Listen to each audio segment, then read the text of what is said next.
All right, everybody, what's happening? Welcome back to SWAC Talk. We're gonna just jump right in, man, and recap these last two quarterfinals of day one. This is session two.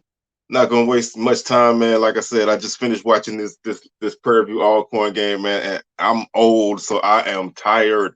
It's past my bedtime, but I wanted to bring y'all a little bit of SWAC content. So, um, let's jump right into this, man. We're gonna start off with the women's quarterfinal, the number 8 seed UAPB Golden Lions taking on Jackson State. JSU was able to get it done as usual. They win by a score of 78-67. This was a very close game. Pine Bluff never really went away. They actually trailed by one after the first quarter, 21-20.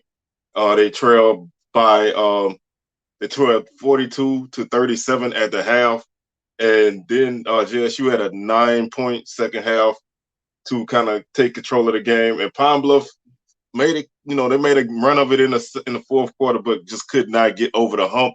JSU was able to pick up the victory and do what they needed to do, and that's basically survive and advance. They move on to the semifinals. Pine Bluff got 21 points apiece from Zay Green and Joyce Kennerson. Green 21 points and 8 and 19 rebounds. A crazy double double, 21 and 19. Kennerson had 21 points and 3 assists. They were joined in double figures by Juhan. She had 14 points and 3 rebounds as well. Maya Pete had 8 rebounds for Pine Bluff. Pine Bluff did not shoot the ball well in this game. They had 35% shooting from the field, 20% from three, and 75% from the free throw line.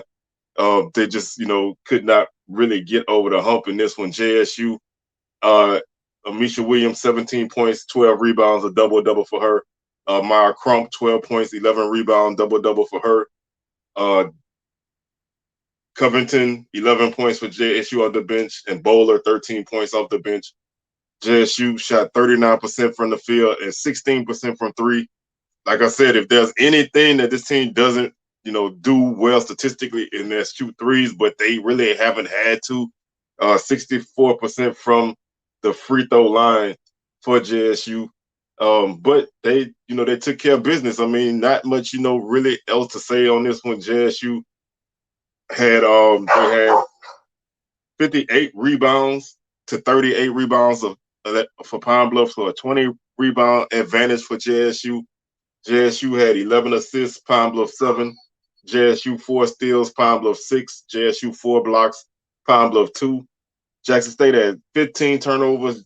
Pine Bluff only turned the ball over 9 times, but JSU was able to advance, and now they will play the winner of tomorrow's semifinal between Southern and Texas Southern, the 4-5 matchup.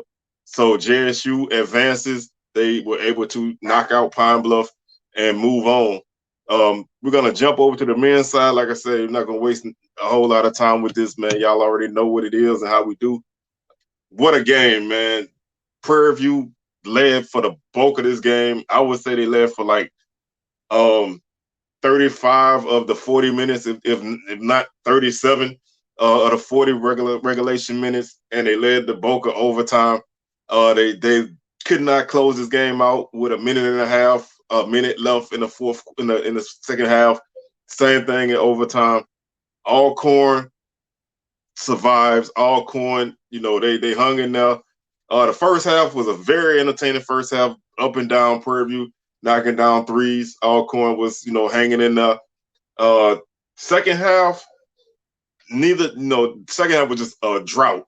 For the first 9.5 minutes of the second half, neither team really could do anything. They combined for 4 field goals in the second half. In the first 9 minutes of the half, it kind of got better at the end of the half, but still not that much.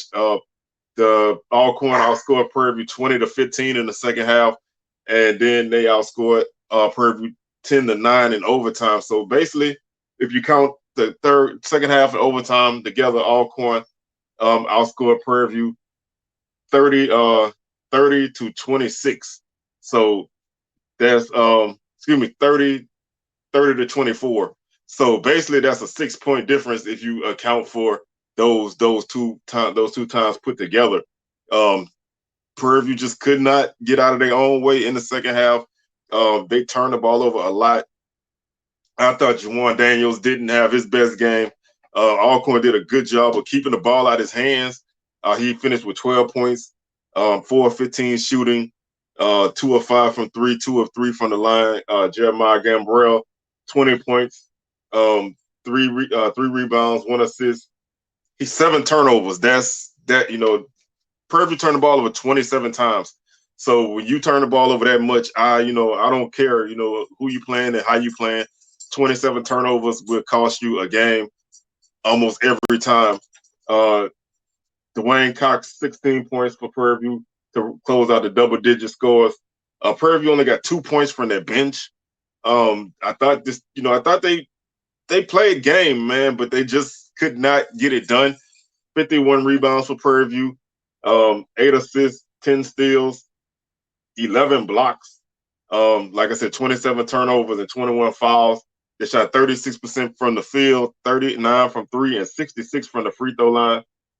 Just, all around game effort, but just not enough. Alcorn did what they had to do. This is the 3rd game in the series this year that came down to the end. Alcorn won on the last second 3 against Prairie View in Prairie View. Prairie View won in Alcorn by 1, and now Alcorn wins in the tournament by 1. So these two teams are honestly evenly matched. Alcorn does what they do. They play good defense and they make timely shots. They were led by Agnew and Joshua, each had 13 points apiece. Lionel Henry had 6 points. Otis Walker, 9 points. Justin Thomas, 7 points. McCarter gave him 9 off the bench, and Bruton gave him 7 off the bench. So they had 16 bench points to Prairie View's 2. Alcorn had 51 rebounds as well. So they tied in the rebound battle. Alcorn, 15 steals, 7 assists, 4 blocks, 17 turnovers, and 18 fouls. They shot 29% from the field, 22% from 3, and 50% from the free throw line. So they won this game not shooting well at all. If you're an Alcorn fan, you gotta hope that the shooting gets better in the second round. But you do advance. That's all that matters, man. In a tournament, of course you want to play well because you want to carry on good performances from game to game, and you want to get better from game to game. But you just really want to make it through, especially that first game. You want to get that first game under your belt, and then you get a day off to regroup and figure out what you need to do, and then you come back. So Prairie View, that season ends disappointingly.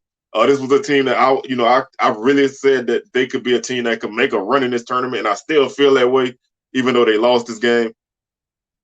The issues that they have at the end of games came back and bit them in the butt again. But Alcorn, salute to Alcorn. Coach Bussey has these guys believing in what they do, and they never fold.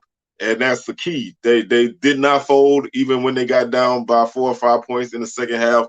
When Prairie View took the lead in overtime, they never got down. They battled, they fought, they got on loose balls, and they got their hands on balls and knocked them away. And they just made the plays that they needed to make, and they came up with the victory. So they move on to Friday's semifinal against Alabama A&M and FAMU winner. I almost said A&M won that game, and they haven't even played yet. FAMU, Alabama A&M 4-5 matchup tomorrow, semifinal. So Alcorn awaits that winner on Friday, and that leads us to our second day of quarterfinals tomorrow. It begins with the 3 seed Alabama State women's team, the Lady Hornets, against the 6 seed Prairie View Lady Panthers. That's 11 o'clock tip-off, followed by Southern 3 seed, Grambling 6 seed. That's a 2 o'clock tip-off. Then at 5:30, the number 4 seed Southern University Lady Jaguars face off with the 5 seed Texas Southern Lady Tigers. And then at 8:30, the number 4 seed Florida A&M Rattlers takes on the 5 seed Alabama A&M Bulldogs, and that will wrap up the quarterfinal round. and the semifinals are on Friday. So full day of SWAC basketball tomorrow. Crazy day of basketball today. Only one upset as far as seeding goes. The other top seeds on one, but all games pretty much were close. You know, I mean, the JSU game was the largest margin of victory today by 11. Grambling, I think they won by 8. Jackson State lost to Texas by 4, and then this game was a 1-point game. So you can't really ask for much more than that when you get to a tournament. So first day was good. Hopefully the second day will be just as good, if not better. And we'll be back tomorrow to recap the quarterfinals just like we did today. And then we'll do the same thing with the semis. And then we'll do probably just do an overall wrap up on Sunday about the entire tournament. So that's gonna do it for me, man. I'm up out of here. Hit the socials if you haven't done so already. Subscribe to the channel if you haven't done so already. Like the video, share them. And I'm your boy C Wells. I'm getting up out of here. I'm gonna catch y'all tomorrow. And enjoy this SWAC. Peace.